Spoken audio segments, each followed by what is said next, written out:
Сәлем достар, менің каналыма қош келдіңіздер. Мен бұл каналда Осман түрік фильміндегі іс-әрекеттерінің қазақ тілінде сіздерге ақпарат беріп отыратын боламын. Моңғол қолбасшысы Найман рөлінде ойнаған қазақ актерінің керемет актерлік шеберлігімен бүкіл әлем көріп отырған Осман түрік сериалына түскендігі керемет, біз үшін мақтаныш. Найман түрік елін жаулап алмас бұрын түрік елінің болмысын зерттеп білу үшін көптеген ақпараттар жинап алады.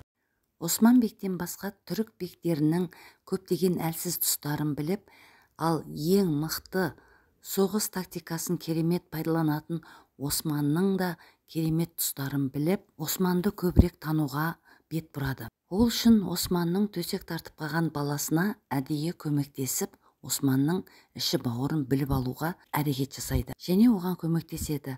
Ал Осман болса Малхунға сенім артады. Ал Найман әлсіз бек қылыш сияқты бірінші оны соғасың, одан кейін біреудің жанын алуға оны пайдаланасың.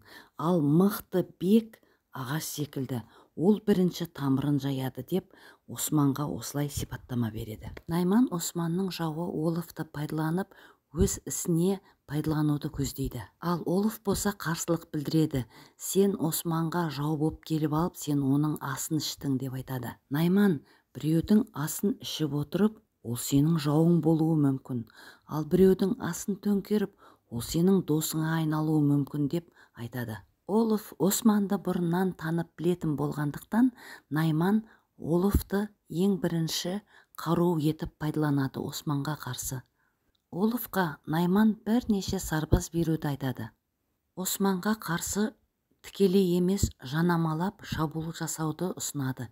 Ол үшін ең бірінші Тұрғыттан бастайтынын айтады. Ал Тұрғыт бек болса Османның ең мықты қолбасшысы.